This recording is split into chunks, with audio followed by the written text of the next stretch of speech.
제가 이제 좀 이렇게 사실은 굉장히 어려운 주제이기도 합니다. 율법 이러면 또 언약 그러면 저희 목사님도 학교에서 강의하시거나 또 이렇게 설교하실 때 보면 항상 이 언약을 이 밑에 딱 이 전제하고 모든 것들을 다 가르치시고 하시는데요. 자, 여러분 제가 저번 설교에서 그 율법의 의미에 대해서만 한 2주 정도 그냥 말씀을 나누었습니다. 뭐 구체적이고 아주 논리정연하게 잘 설명은 했는지 모르겠지만요. 분명한 거는 구약의 이스라엘에게 주신 그 율법은 언약의 법이라는 것입니다. 언약의 법. 여러분들 그것만 기억하셔도 좋겠습니다. 그러다 보면 여러분들 앞으로 더 언약의 의미에 대해서 풍성하게 알게 되리라 그렇게 생각이 들고요. 그리고 사도 바울도 그 율법에 대해서 이 설명을 할 때 그 성격과 목적 그리고 그것의 의미가 무엇인지 잘 말씀해 주셨어요. 뭐 저번에도 이제 아브라함 언약에 대해서 말씀드렸습니다. 아브라함 언약이 율법보다 430년보다 먼저 앞에 있었습니다. 그리고 430년 후에 나온 이 율법이 하나님의 약속을 피하지 못한다 그랬습니다. 도리어 그 약속을 세운다 그랬어요. 지난주 갈라디아서 말씀에서 그죠? 예. 자, 그래서 아브라함 언약을 근원으로 하는 이스라엘 신앙에 있어서 이 율법이 약속을 폐기하지 못하고 굳게 세우는 것이다. 그래서 이 아브라함 언약에는 제가 그런 설명도 드렸습니다. 아브라함 언약에는 이미 메시아가 계시되어져 있다 그랬습니다. 여러분 이걸 좀 여러분 이 성경을 보는 한 굉장히 큰 인사이트입니다. 이것은 아브라함 언약 속에 이미 장차 오실 자 예수 그리스도에 대한 이 계시가 아브라함 언약 속에 이미 함의되어져 있어요. 그것을 제가 이제 그 여호와의 말씀을 경험한 아브라함에 대해서 잠시 말씀도 드렸습니다. 여러분 하나님의 말씀을 인격적으로 체험한다는 거, 여러분 이건 무슨 의미일까요? 여러분 이 한번 생각해 보셔야 됩니다. 무슨 이방 종교에서 경험하게 되는 무슨 뭐 엑소시스트 뭐 이런 거 있잖아요. 그 다음에 무슨 뭐 신비한 무슨 체험에 빠져가지고 막 무슨 몽롱해지고 말이죠. 이성을 잃고 막 이런 게 아니죠. 여러분 하나님의 말씀을 체험한다는 것은 하나님의 인격이 현시되어지고 그리고 하나님께서 자기를 나타내 보여주신 그대로 하나님을 본다는 것과 동일한 거예요. 그리고 그 속에는 감정도 있지만 그 감정은 비성적인 감정이 아니에요. 하나님을 온전히 아는 가운데 사랑의 감정이 발생하게 되고 또한 거룩과 성결 이런 의지가 동시에 우리에게 고무되어지는 것, 뭐 이런 것을 할 수 있겠죠. 자, 그 성경을 보면 사실은 이런 하나님의 말씀에 대한 체험의 모습들이 잘 많이 보입니다. 그렇죠? 예. 뭐 시편 기자도 성령에 감동돼서 기록한 내용들이 다 시편의 내용들이죠. 우리 목사님 지난 금요일 날에도 이 다윗의 그 인격에 대해서 설명하시면서 다윗이 자기 인격을 통해서 바로 그리스도를 또 보게 되었다. 이런 말씀도 여러분 한번 금요 기도 시편 강의 여러분 꼭 보십시오. 예, 여러분 주의 깊게 들어야 됩니다. 사실은 우리 목사님 하시니까 그냥 뒤에서 이렇게 앉아 듣는 것 같지만은 사실 굉장히 그 내용이 무거운 거예요. 사실은. 근데 그걸 아주 잘 이렇게 말씀을 해주고 계세요. 여러분 시편 꼭 보십시오. 시편도. 자, 그럼 여러분 보세요. 그 영감으로 시편을 기록하고 그 다음에 또 사무엘이 어릴 적에 여호와의 말씀을 경험해요. 그죠? 사무엘이 회막에서 수종 드는 엘리 제사장 밑에서 수종을 들고 있다가 어느 날 하나님께서 이 사무엘을 부르시는 거예요. 사무엘아 사무엘아. 그래서 사무엘이 엘리가 부르는 줄 알고 두 번이나 엘리한테 여기 있습니다. 왜 부르셨어요? 이러고 쫓아갔는데 엘리 제사장이 야 나 너 안 불렀어. 가서 자라. 이랬더니 세 번째는 이 엘리 제사장이 하나님께서 이 사무엘을 부르는구나. 그러면서 이제 이 사무엘한테 가르쳐 주죠. 그렇게 하거든. 종이 여기 있나이다. 말씀하시옵소서. 이렇게 네가 답해라. 그럼 하나님께서 너에게 말씀하실 것이다. 이렇게 얘기하잖아요. 여러분 여호와의 말씀을 체험한다는 것은 무슨 이방 어떤 뭐 종교적 어떤 감정 뭐 또 어디 뭐 몰입이 돼 가지고 무슨 막 그런 현상에 취해 갖고 이성을 잃어버리고 이런 거 아니죠. 그 다음에 또 확연하게 드러난 게 어디 있습니까? 신약 성경에 돼 있죠. 사도행전을 보면 오순절 마가다락방에 성령이 임합니다. 그죠? 그 성령이 임했을 때 나타난 현상들이 있어요. 그런데 여러분 우리가요, 그 많은 사람들이 우리 한국교회 성도들 주로 보면요, 그 현상에 되게 집착을 해요.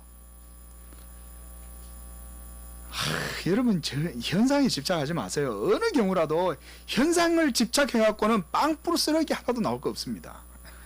현상이 아니라 그 속에 있는 이 진짜 의미, 그리고 그런 목적, 그 속에 무슨 내용이 있는가, 이런 거를 우리가 읽어내야 돼요. 성경을 통해서. 뭐 방언했다 하니까 방언하면 뭐 다 성경 받는 겁니까? 절간에 가면 중도 방언한다 그러대요. 전 보진 못했는데. 예? 예. 여러분 뭐 방언 자체의 현상이 뭐 예를 들어서 교회도 보면, 요즘도 보면 뭐 단조로운 말로 반복해서 계속 막 살라살라살라살라살라살라 뚜루루루 딸딸딸딸 이러잖아요. 뭐 그게 무슨 의미가 있겠어요? 그 자체로는 아무것도 알 수 없다고 바울도 얘기해요. 예? 그런 것들이 있어도 우리가 그 현상에 너무 집착할 필요가 없습니다. 중요한 건 의미고, 그리고 성경에 뜻하신 바, 기록되어진 내용과 어떻게 일치가 되고 그 속에서 어떻게 이해하느냐, 이런 게 중요한 거예요. 여러분들은 그걸 분명히 알고 계셔야 됩니다. 우리 십자가지기 교회 성도님들. 자, 이런 말씀드리면 뭐냐면, 그때도 여러분 이 성령의 감동이 돼서 이 사람들이 했던 내용이 있어요. 그게 뭐냐면 하나님의 큰일에 대해서 얘기했다 그랬어요. 하나님의 큰일. 예? 하나님의 큰일이 뭘까요? 그건 뭐냐면 하나님의 아들 예수 그리스도 메시아를 통해서 이루어지게 될 하나님의 구속 역사, 경륜, 이런 거예요. 그게 성령의 충만함을 받은 배신문도들 가운데 성령이 임하시니까 이들이 갑자기 하나님의 진리에 대한 의식이 꽉 차는 거예요. 그러면서 이 예수 그리스도의 복음의 진리와 이런 하나님의 큰 일들을 막 말하는 거예요. 예. 자, 그 내용들이 뭐냐면 창세전부터 작정하시고 예정하신 일들이 이제 예수 그리스도의 인격과 사역으로 성취되어지고, 이제는 바로 그 오순절 당일날 임하게 된 그 성령의 부어지심의 역사의 의미가 뭔가를 그들이 다 거기에서 막 방언을 하는 가운데 각 지방의 언어로 다 해석하는 거예요. 그게. 예. 그러니까 우리가 그게 뭔가를 우리가 관심을 기울여야 되겠죠, 그죠? 방언하는 그 자체에 관심을 기울이는 게 아니라 그때 일어났던 그런 것들을 우리가 살펴보고 이해를 해야 된다는 것입니다. 자, 이렇게 영원 전부터 하나님 안에 은밀하게 감추어진 것이 나타나게 되었다, 이렇게 말하죠. 마태복음 13장 35절에도 보면, 이는 선지자로 말씀하신 바 내가 입을 열어 비유를 말하고 창세부터 감추인 것을 드러내리라 함을 이루려 하심이다 그랬습니다. 그게 어떻게 이루어졌어요? 성령이 임하시니까 예수 그리스도의 성육신과 그의 구속을 통한 하나님의 모든 계획들이 다 드러나는 거예요. 예. 물론 하나님의 모든 작정과 섭리의 비밀이 완전히 다 드러난 건 아니지만 성육신을 통해서 절정에 도달한 것은 분명한 거예요. 예수 그리스도의 성육신의 의미, 이 구속사의 이런 놀라운 비밀들이 그리스도의 성육신을 통해서 다 드러난 거예요. 고린도전서 2장 7절에 보면 바울이 이렇게 말씀합니다. 오직 비밀한 가운데 있는 하나님의 지혜를 말하는 것이니 곧 감추었던 것인데 하나님이 우리의 영광을 위해서 만세전에 미리 정하신 것이다. 이게 드러난 거예요. 이미 하나님께서 모든 세계를 창조하시기 전에 하나님 안에 있었던 이 영원한 이런 작정이 비밀 가운데 감추어져 있다가 이제는 드러났어요. 이젠 드러났습니다. 우리가 늘 매주마다 설교 듣는 게 그런 내용들을 듣는 거예요. 한마디로 여러분, 복음을 듣는 게 바로 그런 거예요. 하나님의 감추어진 비밀은 뭐냐? 교회에서 하나님의 말씀이 선포되어질 때 여러분, 거기서 여러분들 하나님의 비밀이 뭔지를 배워가는 거예요. 야, 그거였구나. 여러분, 세상에 어디에서 이런 복음의 비밀과 지식을 여러분 배울 수 있습니까? 여러분 요즘 무슨 인터넷에 여러분 보면 외국의 유수한 대학들 강의까지 막 유튜브에 막 다 올라와 있잖아요. 예, OCW인가 그런 무슨 프로그램에 의해 가지고 무슨 유명한 대학에 무슨 온갖 강의도 다 나오는데, 여러분 그런 것 속에 여러분 복음의 비밀과 지식이 있습니까? 없어요. 예. 그냥 이 세상에 대한 그런 지식을 얘기할 뿐이지 하나님의 비밀인 예수 그리스도는 아무도 몰라요. 아무도 얘기도 안 해주고 오직 예배 가운데 하나님과의 만남 가운데에서만 우리가 하나님의 말씀을 듣고 그걸 아는 것입니다. 그리고 여러분 보세요. 이런 하나님의 비밀한 지식인 예수 그리스도에 대한 지식, 이 구원의 비밀을 깨달을 수 있는 것은 하나님의 성령의 여러분 역사가 아니고서는 알 수가 없습니다. 그래서 이런 것들이 감추어져 있다가 이제는 우리를 위해서 나타난 바 되었다. 성경이 이렇게 얘기해요. 우리를 위하여. 여러분들을 위해서 하나님께서 이 생명과 이 비밀한 지식을 바로 나타내 보여주셨다 그랬습니다. 베드로전서 1장 20절에도 보면 창세전부터 미리 알리신 바 된 자였다 그랬습니다. 예수 그리스도가 창세전부터 미리 알리신 바 된 자였으나 이 말세에 너희를 위하여 나타나신 바 되었다 그랬어요. 예수 그리스도의 복음은 오늘 우리 예수 그리스도를 믿는 우리 모두를 위해서 하나님께서 베풀어 주신 것인 줄로 믿습니다. 그것이 바로 신약 시대의 하나님의 말씀의 경륜이에요. 여러분, 교회에서 하나님의 복음이 선포되어지고 이것을 통해서 하나님의 신약의 역사가 계속해서 이루어진다는 사실을 기억하십시오. 구약 시대에는 이스라엘이라고 하는 이 언약의 공동체를 통해서 하나님의 계시가 율법 안에서 어느 정도 의미가 한정되어져 있었지만 이제 신약의 시대의 경륜은 더 이상 그렇게 이스라엘이라고 하는 한 국가의 그런 바운더리 안에 매여 있지 않아요. 이제는 예수 그리스도를 통해서 여러분 이방인뿐만 헬라인뿐만 아니라 이방인뿐만 아니라 모든 온 세상에 야만이나 헬라인이나 모든 족속 가운데 이 예수 그리스도의 복음이 전파되었다 이렇게 말씀하고 있습니다. 그 바로 최고 진리에 대한 내용이 예수 그리스도에 대한 지식입니다. 여러분, 이런 구속 역사의 은밀한 지식, 비밀한 지식, 이것을 하나님께서 아브라함에게 보여주신 거예요. 아셨어요? 예수 그리스도의 그 지식이 아브라함 언약 속에 이런 한마디로 말하면 핵심이고 실체라는 거예요. 아브라함이 그걸 본 거예요. 그거를. 그러니까 집이고 아버지 집이고 자기의 유업이고 가업이고 자기 삶의 터전이고 다 버리고 여러분 70년 동안 살던 거기를 떠나서 가는 거예요. 하나님의 지시하신 땅으로. 아직도 그 땅에 갔더니 아무것도 없어요. 환경은 불판이에요. 그냥 가난한 사람들만 살고 있고, 그런데 그 길을 용감하게 가는 거예요. 갈 수 있겠습니까, 여러분?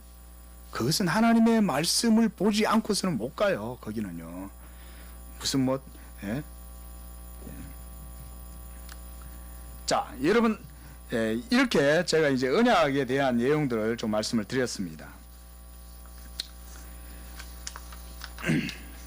자, 그런데 여러분, 제가 좀 언약의 법이다 이렇게 좀 거창한 제목을 사실 좀 말씀을 드려서 죄송하지만, 결국은 이 언약 안에 있는 그 율법이 바로 이 언약의 법으로서 하나님께서 우리에게 주셨다는 것입니다. 여러분, 법이라고 얘기하니까 어떻습니까? 법 그러면 여러분들한테는 어떤 좀 이미지로 다가옵니까? 법. 법이라고 하는 것이 사실은 굉장히 이 주제가 다양한 분야에서 다루어질 수 있는 주제라고 생각이 됩니다. 법. 여러 분야에서요. 법. 근데 여러분, 모든 법의 그 근원, 본질, 이건 어디서 나오겠어요? 바로 하나님 자신이 사실은 그 법의 모든 근원이고 본질이 되시겠죠.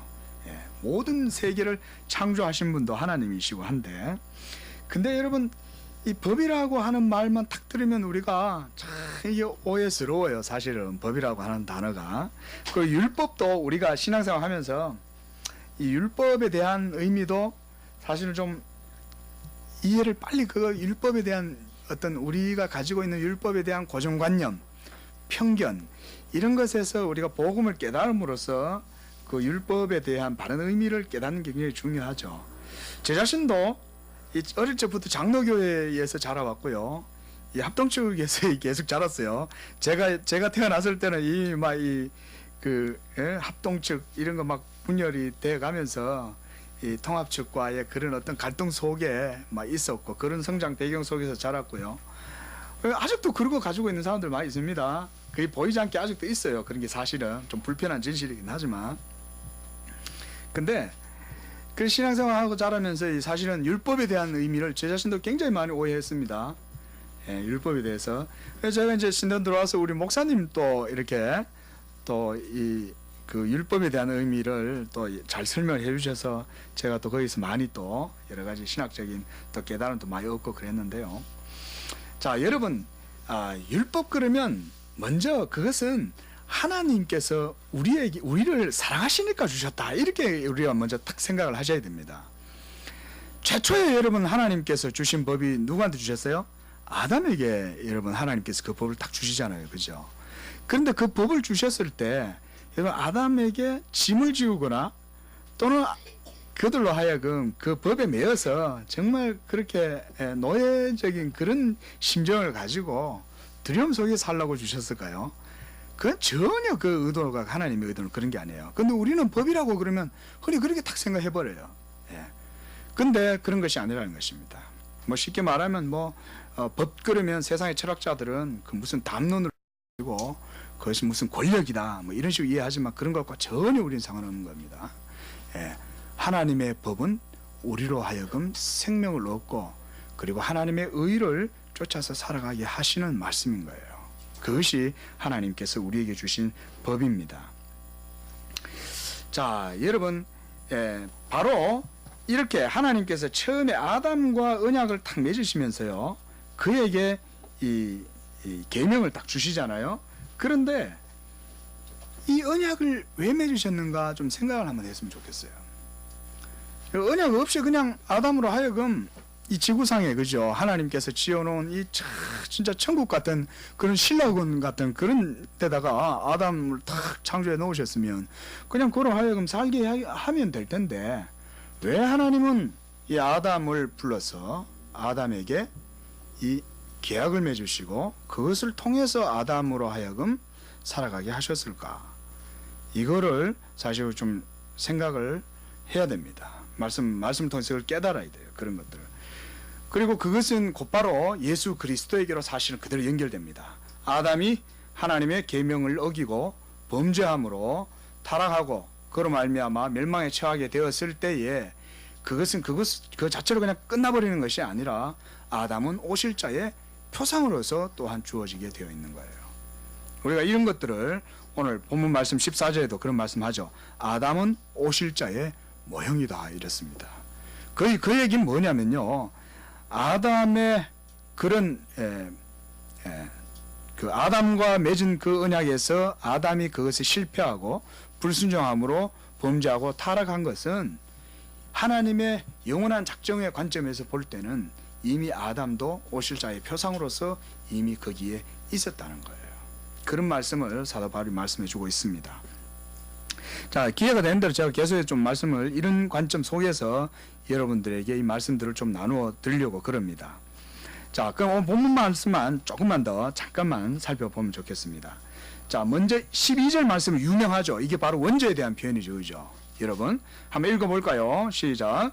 그러므로 한 사람으로 말미암아 죄가 세상에 들어오고 죄로 말미암아 사망이 들어왔나니 이와 같이 모든 사람이 죄를 지었으므로 사망이 모든 사람에게 이르렀느니라.